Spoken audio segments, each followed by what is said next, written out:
Hey folks, welcome back, and if you're new here, welcome for the first time. My name is Danae, and this is the Acadian Garden and Apothecary, where I like to teach folks all about the edible and medicinal plants found growing right in your own backyard. So today we are in my apothecary, and I thought it would be fun to do a video about all of the different ways I use herbs in my daily life. So just recently I reached over 100 videos on my channel.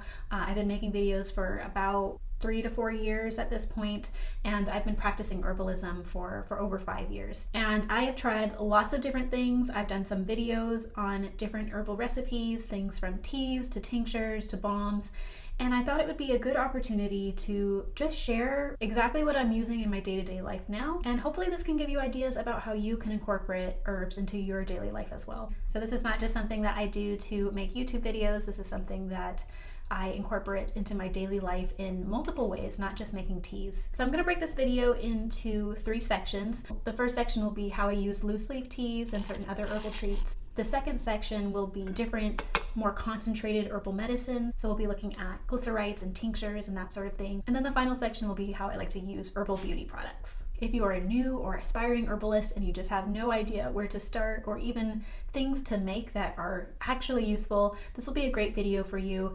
And a lot of this stuff that I'm going to talk about today, I've already made more in-depth videos on how to make a lot of these products. So please feel free to check out my content library. I'll try to link as many of these as I can in the video description. But chances are, if you see me talking about something here, I have already done a video on how you can make it yourself. So first we're going to talk about herbal loose leaf teas. And I have 2 pre-made blends that are kind of my go-tos. So this is my signature blend of Sleepy Thyme, and it's a big jar because we love our Sleepy Thyme in our household here. And this is a mix of chamomile, valerian root, there is some mint, I believe raspberry leaf, and lavender. So I love to have big batches of loose leaf tea. You'll notice behind me I do also have just the plain herbs. So I've got, here's some mint, and then I have more jars of just mint and some jars of just stinging nettle, just mullein. So I like to do the pre-made blends because even though I have all of those ingredients already in my jars back here, if you're sick or you're busy or whatever reason that you don't want to have to open up all those jars and make a blend every time you want tea, this just makes it so much more simple, especially if you are trying to use herbs in your daily life medicinally. When you're sick, you don't really want to be sitting in your kitchen trying to measure out and make a tea blend or a decoction or a tincture, which is going to take a month to process anyway. So having these ready and on hand just makes your life a lot easier. And let me tell you, that Sleepy Thyme, it works. So our next blend here is the anti-inflammatory tea blend, and I do have the ingredients listed here, and I'll go in the order of the greatest ingredient to the least. So this is made of calendula, it has mint, it has marshmallow leaf, it also has in equal parts plantago, which is plantain, plantago major, viola, that's your violet leaf, and then of course mullein, one of my favorite anti-inflammatory ingredients. So this is a wonderful blend if you have digestive problems, joint pain, anything that causes inflammation. This is good internally and externally. Now when I say externally, I'm not saying that you should brew this up and apply it to your skin, though I'm sure it would be just fine. In fact, there are some other things I do make with calendula that are made specifically for topical application, but it works from the inside out. So even if you're having an external problem like eczema or rash, drinking this tea could potentially help with those external symptoms of whatever's causing inflammation in your body. And then what I also have here are some treats. These jars are not labeled. You should always label, I just haven't gotten around to it, but I do know which one is which. So this light colored one here is what I like to call my rose-infused honey. So what you start off with is some glycerin and some fresh rose petals. You're going to add, I want to say 2 parts glycerin to 1 parts water, and then you add your rose petals to that. The water is going to help the rose petal essence diffuse into the glycerin. And what you end up with is a glycerite, which is an infused glycerin. And then what I like to do is add this to a pot after it's processed for about a month. And then you're adding in some honey and a little bit of lemon juice just to sharpen up that flavor a bit. And what you get is this really nice rose-infused honey syrup. And it is great with your teas, and it has, the most wonderful smell. It smells just like roses. This is something I have only been trying for about 2 years. This has probably been my best batch so far. And it's just wonderful. I love that I can capture the essence or the smell of roses into something that's sweet. So it just makes a really nice treat for teas, and if you're having like a social gathering, it's something that's a little unique. And you can do this with all kinds of fragrant flowers. So this one here, this one is much darker. This one is a lavender infused honey. Same process, you just add your lavender to 2 parts glycerin and 1 part water. You let it fuse for a minimum of a month, and then you add that to your saucepan with some honey and some lemon, and what you end up with is just this. It's like a luxury. I mean, this has such a strong lavender scent, but it tastes so sweet. And I'm not sure what the flavor the lavender imparts. I mean, obviously you could say it's a floral flavor, but it's very unique and tasty. My husband thinks that this tastes almost exactly like Fruit Loops. There's no artificial flavors in it. It's just lavender, honey, glycerin, and a little bit of lemon juice. But I just thought that was interesting. I might try marketing it as a natural Fruit Loop flavor honey. I don't know. You let me know what you think of that. I think kids would really like it. So my loose leaf teas and my infused honeys are some of my favorite ways to enjoy tea. And now we're moving on to more of the medicinal uses of your herbs. So I'm going to share with you some syrups and tinctures that I've made over the years that continue to be staples in my medicine cabinet. One, because I have the ingredients to make it, but also because I've actually found them to be very effective for my husband and I. Right, so we'll start with my first one here. This is my skin purifying tincture. And this was a lifesaver in my mid-20s. One of the very first tinctures that I've made. I've had skin problems for many years, problems with acne well into my adulthood, and what's called post-inflammatory hyperpigmentation, which basically means if you get even the smallest little blemish on your skin, it's gonna scar, it's gonna leave a dark mark that takes, 6 months to finally go away. So having those blemishes just pop up on my face and accumulate, it did a lot to my self-esteem, and I did not find that diet alone was having an effect on changing that for me.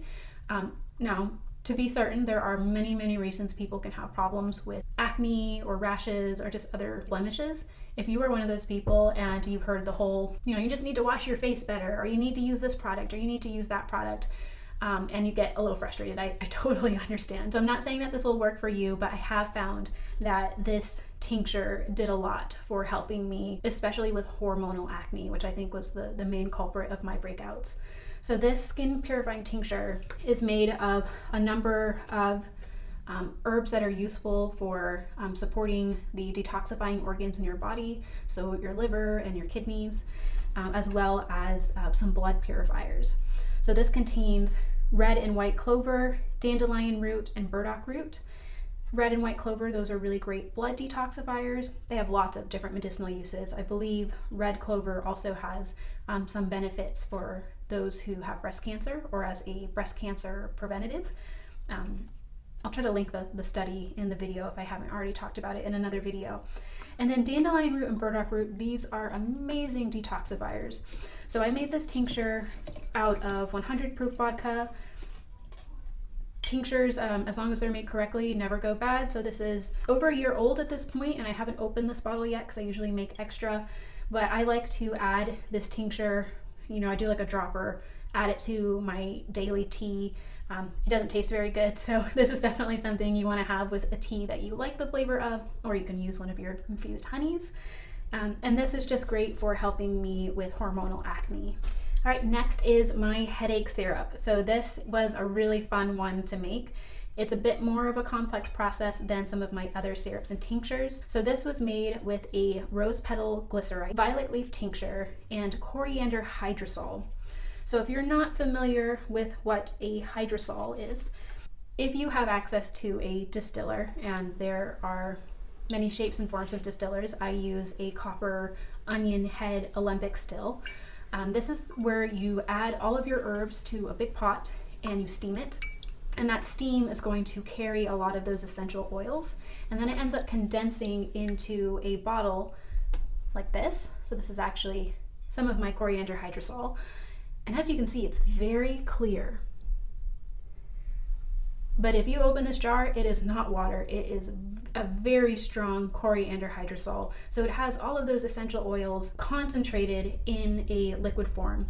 Now this is not pure essential oils, this is mostly water with essential oils included. So this is a much milder, this is something you could potentially add directly on your skin, whereas a lot of essential oils, they're just too volatile, you could end up burning yourself. So hydrosols have lots of uses. They're great for making beauty products. They are also great for making headache syrups. So this process, this was something I learned about in the National Institute of Health. They had a great study done in the Middle East on different headache remedies that folks have used, that after doing more research on the individual plants, they found that there was a lot of evidence that supported the use of rose, violet, and coriander for headaches. So I combined these all together to make my headache syrup. If you're interested in learning how to make this hydrosol and learning how to use an alembic still, feel free to check out my video. I should have that linked up here. So fortunately, I haven't had too many headaches and migraines this season, but when I do have them, this is very useful. I usually go to this syrup first, and then if after a few hours of taking a few spoonfuls at the top of each hour, I don't see my symptoms improving, I will eventually go to something like a Tylenol or an Advil, just because I don't like having headaches and I'm not trying to prove anything, but this does work as a mild headache remedy. All right, so our third herbal medicine is my thyme cough syrup, and I do have a video on how to make this. So the thyme cough syrup is made of thyme, mullein, glycerin, violet leaf tincture, and raw honey. Now I've done a few variations of this, usually with the same ingredients, though sometimes I might use a mullein tincture instead of a violet leaf tincture, or a violet leaf decoction instead of, I think this one was a thyme and mullein decoction. So this is a combination of different things. So in this one I did thyme and mullein as a decoction. And a decoction is where you take your herbs, similar to steeping tea, but instead of boiling your water and then pouring it over your tea and letting it sit in that solution as it cools down, a decoction, you're going to put all of your herbs into a pot and you're going to boil it all together until it's about half reduced to the original amount of water you added. So it's a much more concentrated form of a tea. Usually you use this for herbs that don't extract well just in steeping. So say you're working with dandelion root or burdock root. Unless you powder that, it's not going to really extract very much just by adding hot water to it. You really want to boil it. So decoction is a great way of getting those beneficial constituents out of the herbs in a much more concentrated form. The downside to this is that you'll end up with something that is much, much more bitter. So if you have ever made, here would be a good example, a mint leaf tea. If you just steep that tea, you're going to end up with something that's mild and has a really nice minty flavor. If you boil mint, it's going to be much more bitter and much less minty, because most of the essential oils in that mint, unless you covered the pot as you boiled it, they're all going to float away in your steam, and what you'll end up with is just the bitter part of the plant. So this has a number of ingredients that are not only great for inflammation, but they are also expectorants. So they're going to help you produce mucus and keep your sinuses soft and moist. So thyme and mullein, these are anti-inflammatory. They're also, or at least thyme is antiviral, so it has a few overlapping benefits. And violet leaf contains salicylic acid, which is great for pain management, but it also is a very powerful anti-inflammatory. So combining these with raw honey, which also has medicinal value, this just makes a really nice cough syrup for if you're having a dry, hot cough. So if you have a runny, wet nose, this might not be anything that you really need, but if you say have a sinus infection and you just really want those sinuses to start draining and for your lungs to start coughing up that phlegm that feels like it's trapped in there, this is a really great syrup for that. And I already had to use it so many times last year that we ran out, and I had to make some more this year. So with things like syrups, if you're combining glycerin and a decoction, which is going to have water in it, you just want to make sure that the concentration of water is never over a third of your glycerin and or honey mixture. If it goes over that, you're risking it spoiling faster. But this should last me easily 6 months. Usually I can tell if it's starting to go bad if I open up this and it hisses. There's no hissing sound, so we're good to go. If you hear a hissing sound, that means there's some biology happening in there, and you definitely should not use it at that point. You should just dump it out. Okay, now to some of my beauty products. These are some of the items that I use daily, and then some are more occasionally. I do make my own herbal perfume. This is really simple to make, especially if you have hydrosols. So this is a coriander hydrosol with a mix of essential oils. I don't remember exactly what I used in this, but you can make perfumes out of hydrosol, and that's really great use for them because they have such a strong scent. I think next year I'm going to try making some rose petal hydrosols. I think that would just smell amazing. So the reason I did coriander last year is just I had a lot of it, and that's a great use if you have an overabundance of herbs to just take everything that's there. It doesn't have to be perfect. It doesn't have to be flawless, or, it's okay if it has some pest damage. But if you have a lot of stuff that you just don't feel is food grade, it's great to make into a perfume. So I just took a bunch of coriander, threw it into my distiller, and then we made, of course, this hydrosol out of it that I have been using to make perfumes. So it's usually I don't know what the measurement would be, 98% hydrosol with a few drops of your choice of essential oil, and then the combined scent of the coriander and your essential oils makes a perfume. So that's one of the ways I like to use some of my herbal extracts. I usually just spray a little bit on my skin each day. It's not a lingering scent. It really only stays for, a couple of hours. So it's not quite the same as a long-lasting perfume, but it doesn't have PFAS in it. So that's nice. All right, so next here I have, this is not labeled, but I believe I have the label over here. Just fell off. So this was a fun one. I had originally made it as an antiseptic spray.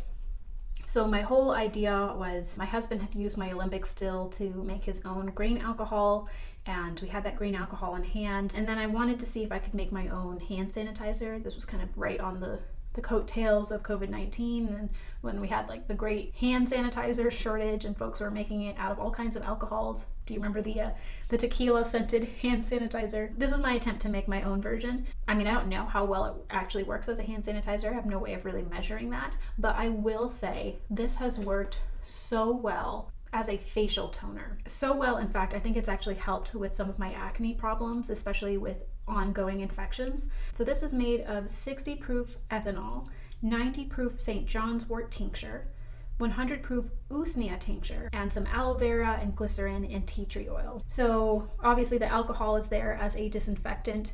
The St. John's wort. So St. John's wort you might be familiar with as it's an antidepressant herb. Some folks will take it in capsule form, and it's supposed to uplift your mood, and it does work. I've tried them before, and it does have a kind of mood enhancing effect. But the hypericin in St. John's wort, so it's a red color that comes off of the flowers. If you infuse that into a tincture or a glycerite, it's actually really useful for the skin, not only for nerve pain, but it's also very anti-inflammatory, and that's what I found it useful for. Now, you do want to keep in mind there is some evidence that St. John's wort can cause photosensitivity. I personally did not experience that, but there is some research that supports that. So just something to keep in mind if you're going to use it topically.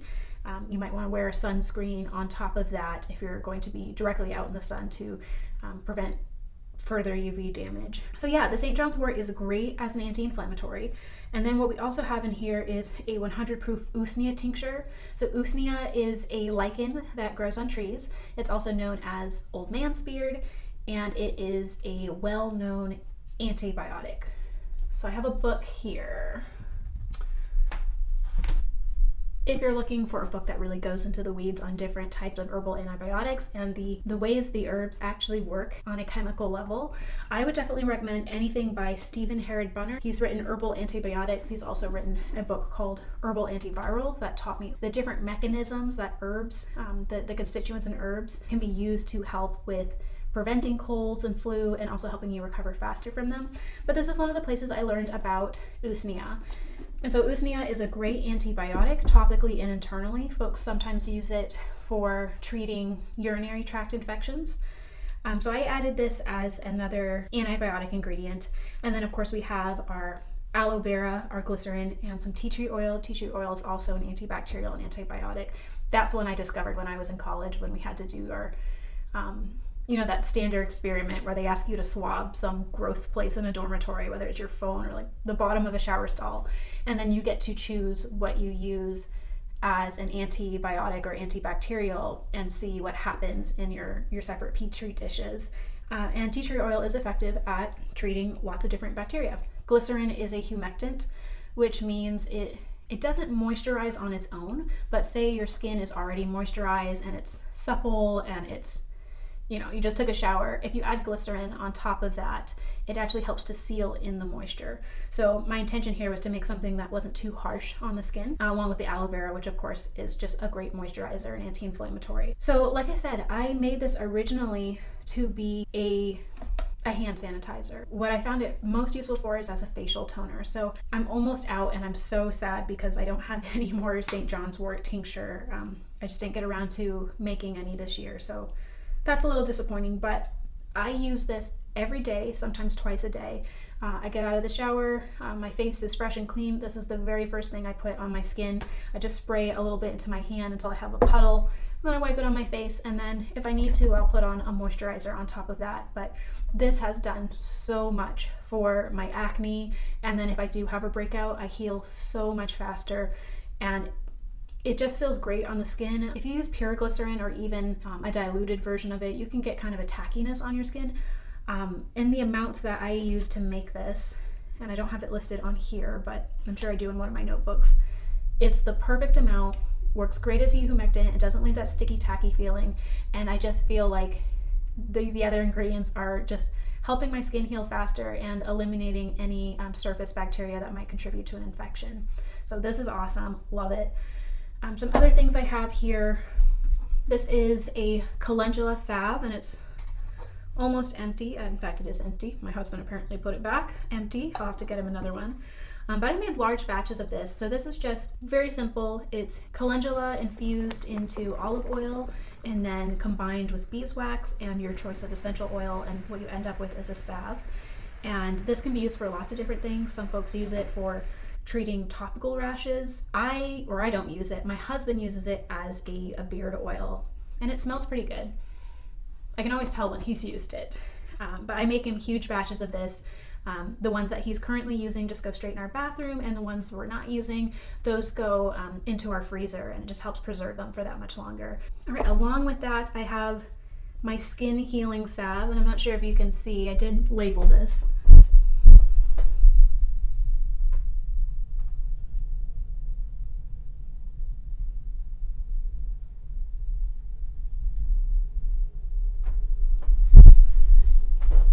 It's not beautiful, I just wrote it on some Scotch tape, but this has olive oil, plantain powder, calendula powder, and usnea powder.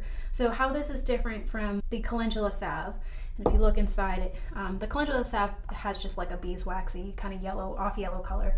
This has a more green color.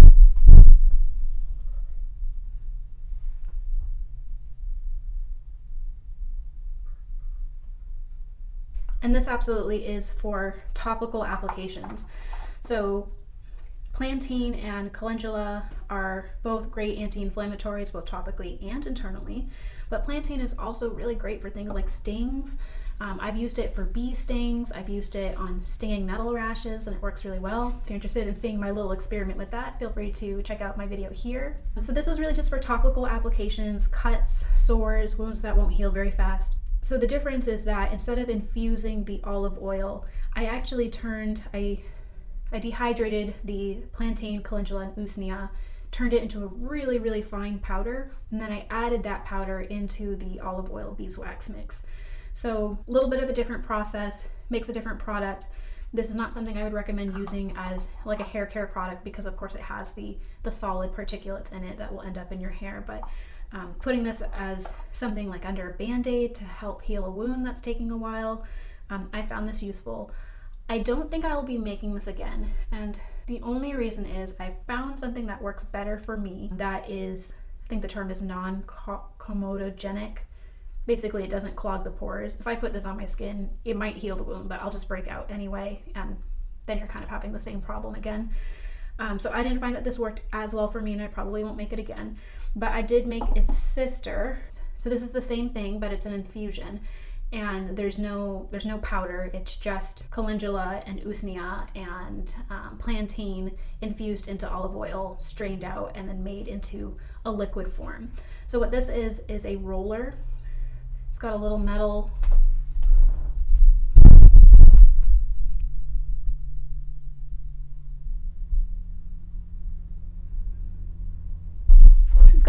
ball in it. You can get ones that have plastic, but I really wanted the stainless steel ball. And all you have to do is just flip it over and just rub it on your skin. You can see it get nice and shiny on my skin here. And I find that this works just as well, if not better, than the salve version for cuts and sores. So usually if I have a wound and I need to keep it covered for a while, I'll actually rub this on the Band-Aid pad and then just stick it on my hand. And it helps a lot with preventing infection and helping the skin to stay soft and supple and heal faster. Definitely something I would recommend, and it's so easy to make. And if you make a lot of it and you buy these, they make great gifts. Okay, and I think the only thing I haven't talked about here are my rose petals. So I don't have any example on hand right now, but I do have a YouTube short that shows you how to make this. So I found a way to make my own pigment for making lipsticks, lip balms, that sort of thing. And my solution was rose petals. So what I do is I will dry different colors of rose petals, and I just powder these. Right now I do it with a mortar and pestle. I would recommend, just based on my experience, using something that can really process it as finely as possible, like so fine you have to wear a face mask because it's coming up as a powder, because the finer you get it, the less of that grittiness you'll get on your lips. But I like to use rose petals to make pigment for lip balms. Usually what I do is I combine it with lanolin. So lanolin is an oil that sheeps produce. Some folks are sensitive to it. It's supposed to be safe for sensitive skin for most folks, because it is used as like for your nipples if you're breastfeeding and you have chapped nipples. So it's safe for babies, but some people do have an allergy to lanolin, so that's something to keep in mind. But yeah, I will just take these petals, I'll add them to my mortar and pestle, mix that up, throw that into a little bit of lanolin, and just dab it on my lips, and you have color pretty much all day. I like to do that because the makeup industry puts a lot of PFAS into products. So PFAS, I can't remember what PFAS stands for, but basically they're microplastics and preservatives, and they last forever. And the idea of putting those on my skin and having them get not only into my skin but into my bloodstream, which they're finding people have permanent microplastics inside of their organs and bones, that just didn't sit well with me. And if you've ever bought something that's makeup that says it's long lasting or the scent is long lasting, that usually means there's PFAS in it, because that's how they manage to not only make it stick and be waterproof, but to make scents linger as well. So this was kind of my solution for when I want to add a little color to my lips, but I don't want to buy a lipstick and risk putting something like that on my skin. Okay. These are the things that I'm using on a regular basis, whether it's for just making myself a cup of tea and something to enjoy, or making medicine for when I'm sick, or just even some of the beauty products that I use every day. So I definitely don't just talk about these herbs, I am using them in my daily life, and I hope that this will help you find ways to use them in your daily life too. Herbalism is so great because it's supposed to be accessible to everyone and affordable to everyone. So I hope that this will inspire you to start incorporating more plants into your daily routine. Maybe it'll help you save a little money, maybe not, but it's definitely something that is enjoyable and fun to share with others. So thank you so much for watching. If you enjoy this content and would like to see more of it, please show your support by hitting the like button down below and consider subscribing to the channel. I will see you very soon.